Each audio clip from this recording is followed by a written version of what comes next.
Indonesia optimis mampu mewujudkan swasembada pangan dalam waktu kurang dari 3 tahun ke depan. Optimisme itu disampaikan Menteri Pertanian Andi Amran Sulaiman.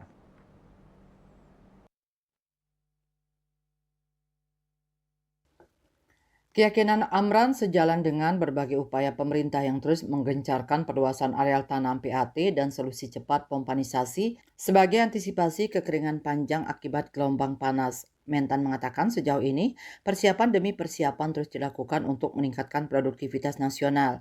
Di antaranya penambahan alokasi pupuk subsidi dari yang sebelumnya 4,5 juta ton menjadi 9,5 juta ton.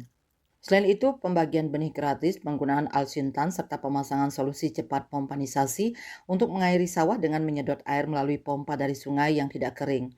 Dia menerangkan pompanisasi merupakan kali pertama dalam sejarah dilakukan oleh pemerintah melalui Kementerian Pertanian sebagai salah satu upaya cepat untuk meningkatkan produksi pertanian nasional. Pasalnya, pemanfaatan pompa yang termanfaatkan sebanyak 20.559 unit per hari dan lahan sawah terrealisasi sekitar 582.528 hektar. Menurut Mentan, semua upaya tersebut terbukti mampu meningkatkan produksi secara signifikan sehingga berdasarkan prognosa Badan Pusat Statistik BPS maupun Bappenas, dalam panen 2 bulan ke depan Indonesia akan memiliki surplus sebesar 700.000 ton.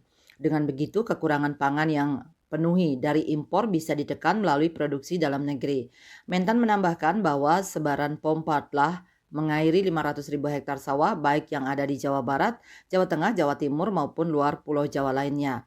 Dia berharap penambahan pompa terus dilakukan melalui usulan pemerintah daerah. Kepala Bappenas Arief Prasetyoadi mendukung upaya Kementan dalam meningkatkan produksi dalam negeri sehingga ke depan Indonesia mampu memenuhi kebutuhannya secara mandiri. KMB Bali Pos.